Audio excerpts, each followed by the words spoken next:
Ngiyathemba ni right.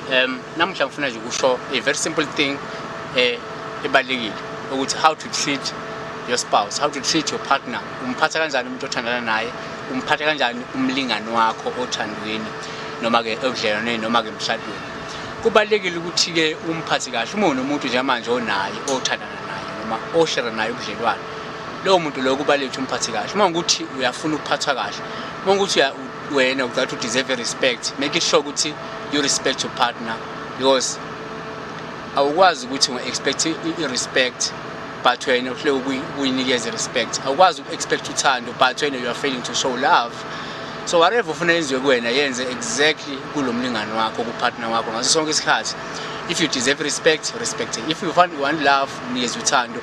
If you ufuna appreciate, like appreciate everything ayenza so that azojwayela ukuthi okay, kahle na relationship yethu ufuna appreciate everything eyenzakalayo. So make it sure ukuthi vele le ndlela ufuna kuphathe ngayo wena nawe umphatha ngayo, umphathe imnandi.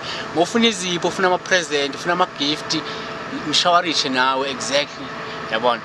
I'm telling you bro, I'm telling you my sister, izinto zizohamba kahle, ulo muntu uzobotha okay.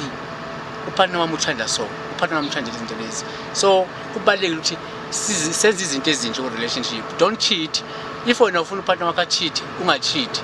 If wena upartner wakho ufuni abe ne-affair, run away, stay away from into ezifana ifaka phakathi i-affair. Yabo ngasonke isikhathi. And respect your partner.